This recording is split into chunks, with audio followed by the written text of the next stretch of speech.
Hey everyone, Sean here. I'm doing my third movie review. Last time, I know this one's a little late, and it was because I went to see, Iron Man 3, and when I got back, I was too tired to do the review, so I'm doing it now, and I'm gonna do the entire trilogy. Yes, I know trilogy means three, and I only have two. It's because the third one's still in theaters, like I just said, but I've seen it, so I'm sure I can do a review of it. Um, before I start, my last review, the Dark Knight Trilogy review, that was meant to be a one video, but it ended up being so long that I had to split it into two parts. So the two videos are meant to be seen as one. Watch the first part and then watch the second part. Now on to Iron Man. Um, Before I do Iron Man 3, I'm gonna do the first two movies. Hang on.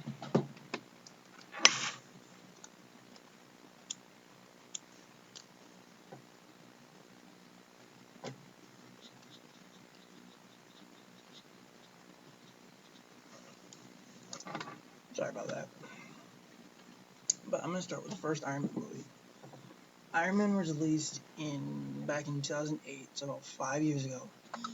And this is the first Iron Man movie and the first movie to kick off the long-running Marvel Cinematic Universe, which consists of the three Iron Man movies, Thor, Captain America, and the Incredible Hulk, and the Avengers.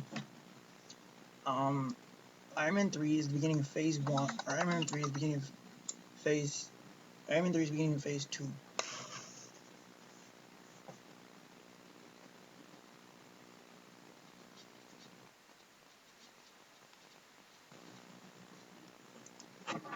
Sorry, people are texting me. This stars Robert Downey Jr. in the role of Tony Stark, Iron Man, Gwyneth Paltrow playing um, Pepper Potts, Terrence Howard as Rhodey, or James Rhodes, but he is not War Machine yet. He does not become War Machine until this one. And his reign as War Machine, if you see Iron Man 3, is a very short reign. Very, very short.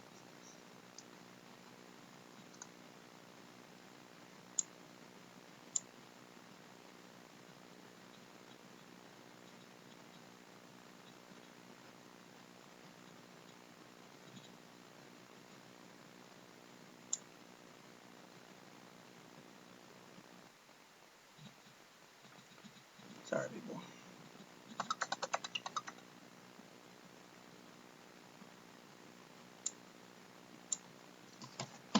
Sorry, hang on.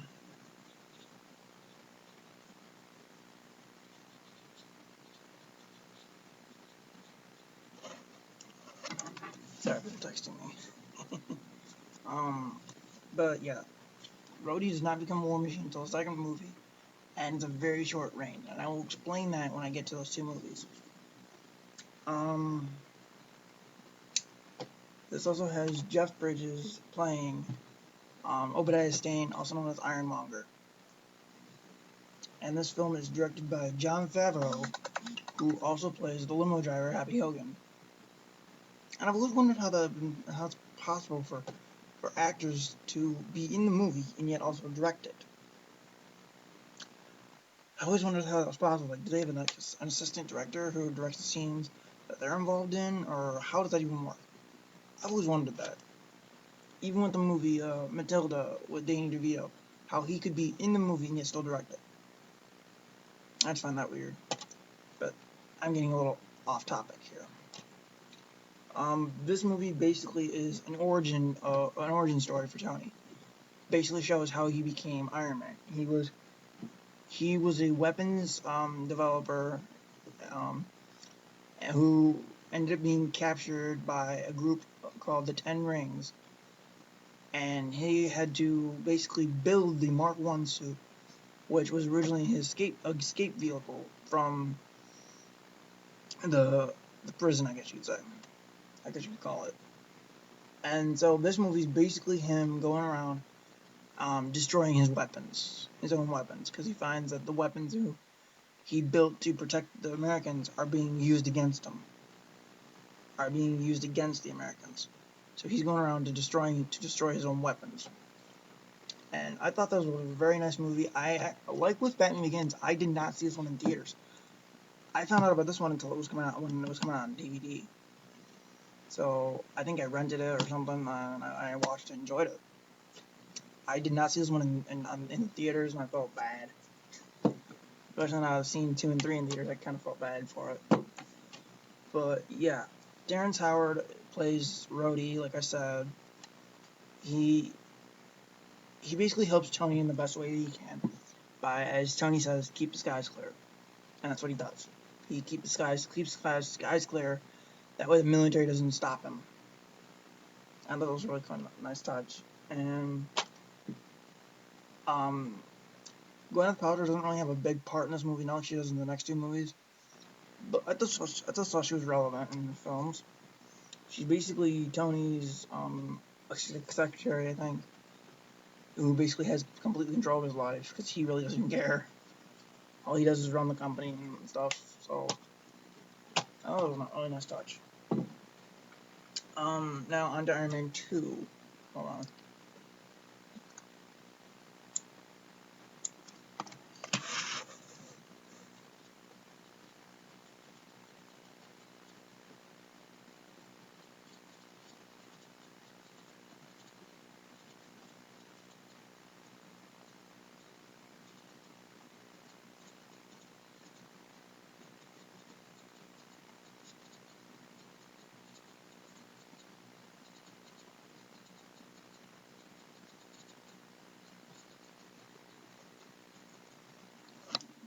Sorry about that. Now, Iron Man 2 sets. This was the 3rd movie released in the Marvel Cinematic Universe, but 2nd for the Iron Man movies. This was released in 2010. This one I did see in theaters. And this one has the, I guess this is the one that is, I guess you'd say, so far the most Avengers influenced, I guess you'd say. Because it has Nick Fury. Let me start with the returning cast members. And this one was also directed by Jon Favreau. And this was the 2nd and last one directed by Favreau, because the 3rd movie is directed by Shane Black, which I thought was a really cool touch, because that way Favreau doesn't have to do a lot of work. But this one, the returning cast members are Robert Downey Jr. and Gwyneth Paltrow, really. Terrence Howard from the first movie is not playing Rhodey in this one. Something to do with him between him and Marvel Studios. Apparently, Marvel Studios didn't like him, so they didn't bring him back, and they got Don Cheadle to do the part instead. Which I thought was nice. Which I thought was cool, because in the beginning, when Rhodey shows up, Tony's a little shocked to see him, and then Rhodey goes, "It's me, I'm here, and I'll deal with it, let's move on." That was kind of a joke to the audience that it was a different actor. Which I thought was kind of funny. And this movie is basically picks up 6 months after the first movie, so basically the world knows he's Iron Man. And the government is trying to get Tony to turn over the suit, the Iron Man armor, because they find it to be dangerous to the Americans. And we are introduced to the new villain, Whiplash. Ivan Vanko, aka Whiplash, who is played by Mickey Rourke. I think I pronounced his name right. Yeah, Mickey Rourke. And then we have Tony's business rival, I guess you'd call him that, Justin Hammer, played by Sam Rockwell. And Hammer and Vanko basically are working together to make Iron Man look like an antique, I guess you'd say. But with Vanko, it's more revenge, because he feels that Tony's father, Howard, betrayed his father, Anton Vanko, who's now dead, who died at the beginning of the movie. And like I said, this one is so far the most Avengers influenced, because you have Samuel L. Jackson playing Nick Fury, you have Scarlett Johansson as what was her name? I know her superhero name. I forget her real name. Natasha Romanoff, yeah. Alright, I said I remember from it. But in this one, she basically goes undercover to infiltrate Tony's life because she's tasked to see if Tony is a good applicant for the Avengers. And at the end of the movie, which I found was weird, is they approved of Iron Man, but they didn't approve Tony Stark. And I was walking out of the theater when I saw this. How can you have Iron Man and then not have Tony Stark? What were they gonna do? Recruit Rhodey and have him be in the armor or something? I had no idea. But I liked how in the end of this movie, Rhodey does become War Machine, even though I read in the comics the origin was done differently in the movie. But I thought it was kind of cool. I just thought this was the best, my favorite Iron Man movie of the first two movies. I loved it. I'm not gonna review the Avengers, but I will give you a quick synopsis of it. I mean, I have the Avengers, but I'll review that another time. Basically, Rhodey's not in it. Tony comes back to fight alongside Thor, Hulk, who is replaced by Mark Ruffalo. Thor, Captain America, they fight against Loki and the Chitauri. I'll go more in depth when I review that one another time. But as for Iron Man 3, everybody returns, basically. You got Robert Downey Jr. as Tony Stark Iron Man, obviously, can't have a movie without him. Gwyneth Paltrow as Pepper Potts. And what I thought was weird about the film is that in this one, the end of this one, Pepper flat out tells Tony she's resigning from the company, that she's resigning from Stark Industries. Yet, in Iron Man 3, she's the CEO again. Did the filmmakers just not watch the second movie or something? I just thought that was kind of weird. And then we have Don Cheadle back as Rhodey, but this, like I said, he's not War Machine. He is Iron Patriot.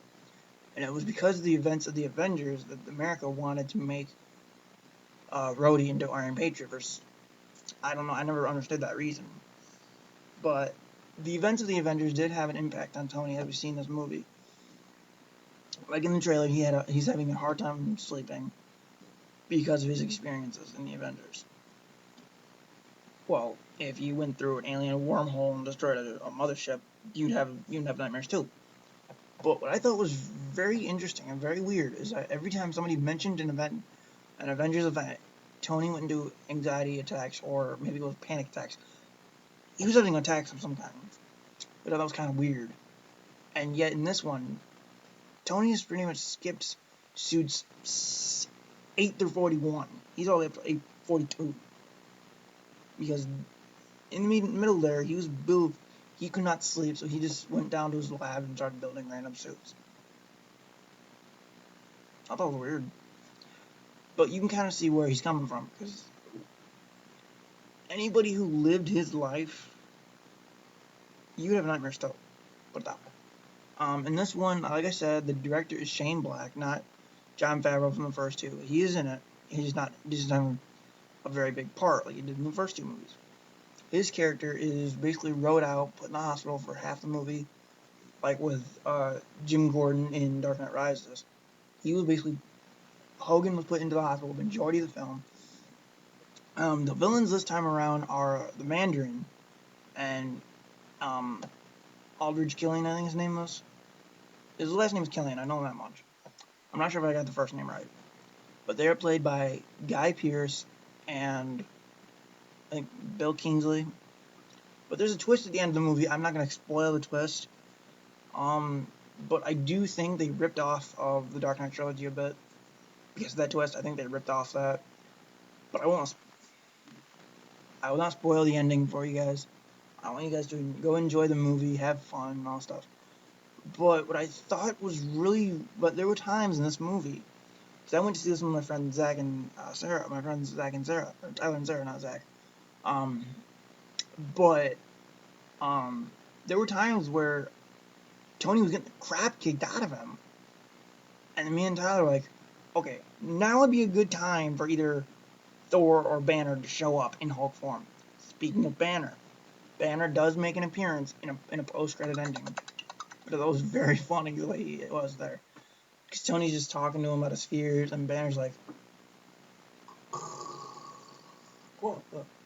I just thought that was a funny ending. But but I'm sure this won't be a spoiler, but Tony does get the shrapnel removed.